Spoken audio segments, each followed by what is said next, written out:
I'm never doing Fort Meade again. Ever again. Ever. Remix it. Again. I will never do Fort Meade again after you talk to me this way.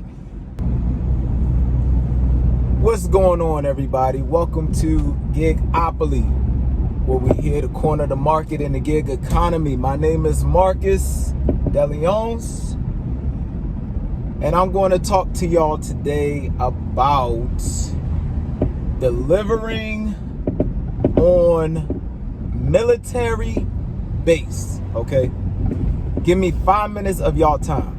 All right, just give me 5 minutes. All right, so I delivered on Fort Meade military base. I could count on my hands how many times I delivered on there. All right, so I delivered on there 3 times. The 4th time I delivered on there, I ran into issues. Okay, so this was a Chick-fil-A order. Long story short, this was a Chick-fil-A order, DoorDash.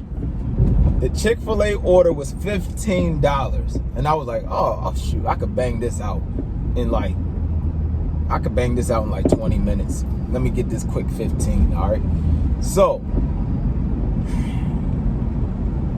I went up to the gate. All right, in order to get on Fort Meade, you gotta go through a gate. I think all military bases are like that now. So in order to get through there, you got to go through the gate, right? Now, this is not even saying how long the line is at the gate. Remember, a lot of people are going into Fort Meade, so they have their own visitor section. All right, so if you're not in military, you have to go through the visitor section while you're driving. All right, so there was like 3 cars ahead of me, so that wasn't that bad, you know. And plus, this military police he wasn't really searching like thorough. He wasn't really that thorough on searching. So I give him, when it's my turn to get up, I give him my ID. He scanned my ID and said it's not going through. And I'm like, all right. I said, well, I delivered here, 3 times already, so I don't know why it's not going through. So he said, well, it's not going through. He can't let me go.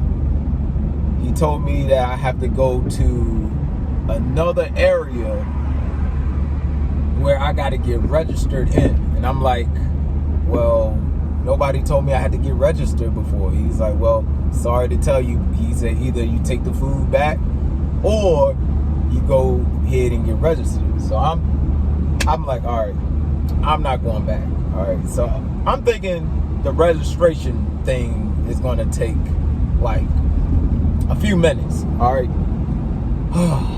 So I had to drive 2 miles back. I go to the registration area, right? The registration area is like when they scan your ID, you're good to go in. You're in their database, basically. So I go to the registration area. This is like, going in that registration area was like going to the MVA, the motor vehicles. You know how they say M390. Then 20 minutes later, M391. Right? That's what this thing was like. But there was like 5 people in there, so I'm like, all right.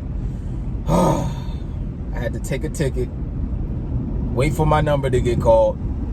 This was like another 20-minute process. Let me explain to y'all something.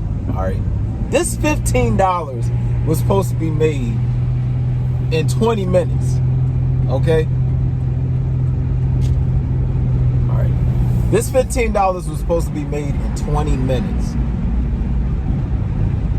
I'm already about 30 to 40 minutes into this order.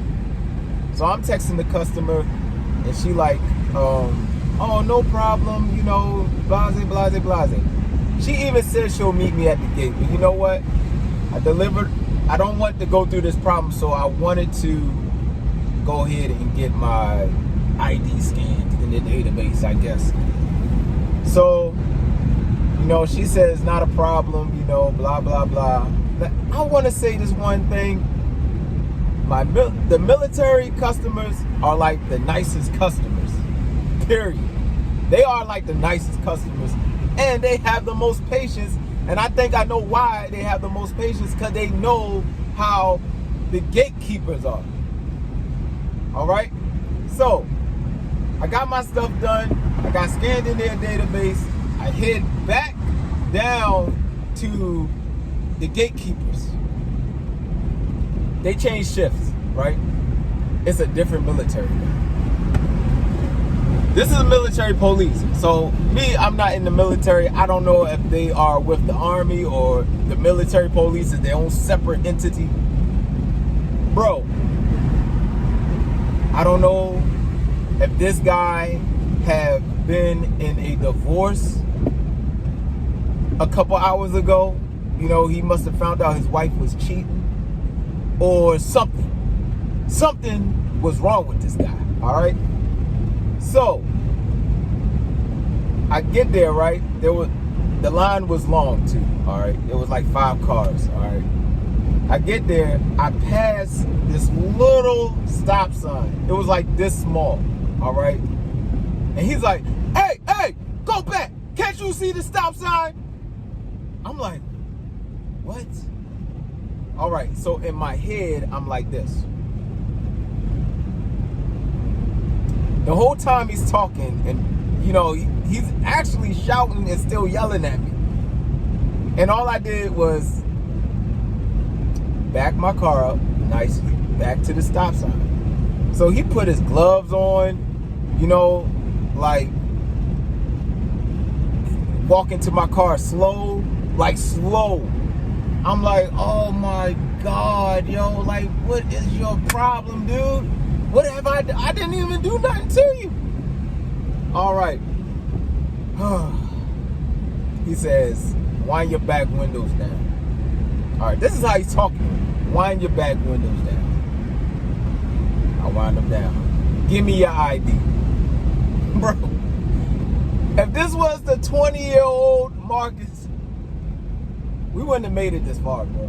We just wouldn't have made it this far, bro. I was a hothead. And trust and believe, I didn't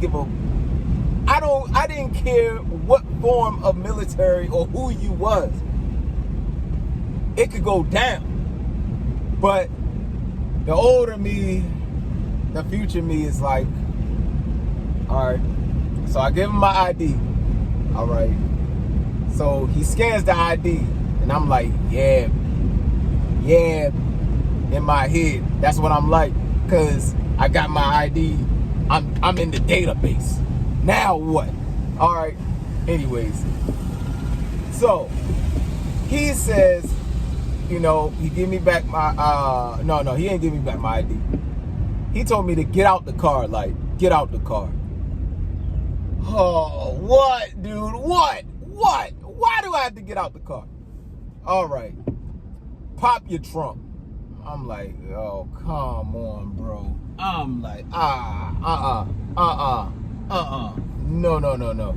In my head, I'm like, I'm never doing Fort Meade again. Ever again. Ever.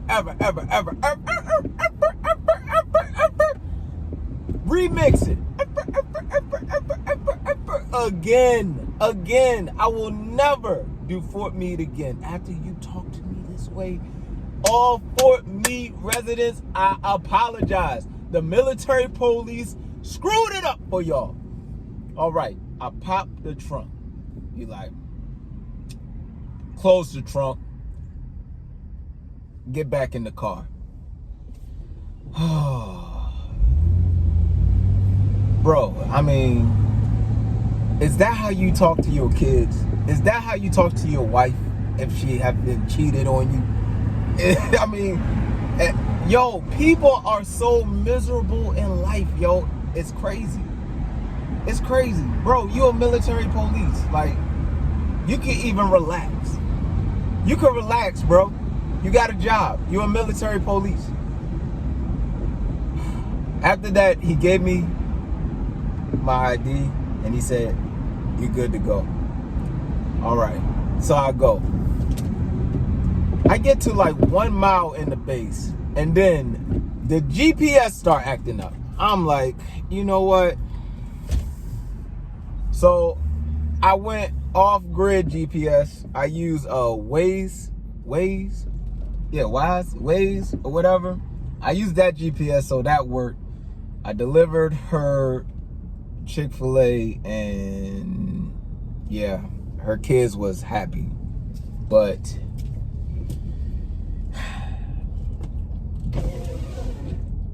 I made $15 in over an hour.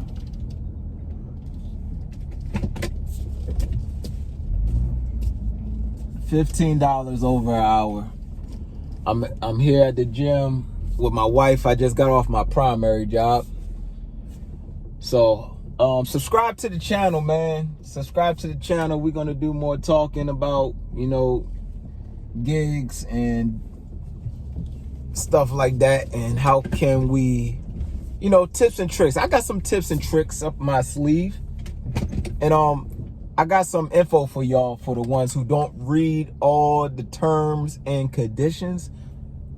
I got y'all. I got the ones who are the top jazzers that is making maybe $14 to $10 an hour. I got y'all. Stay tuned, and yeah.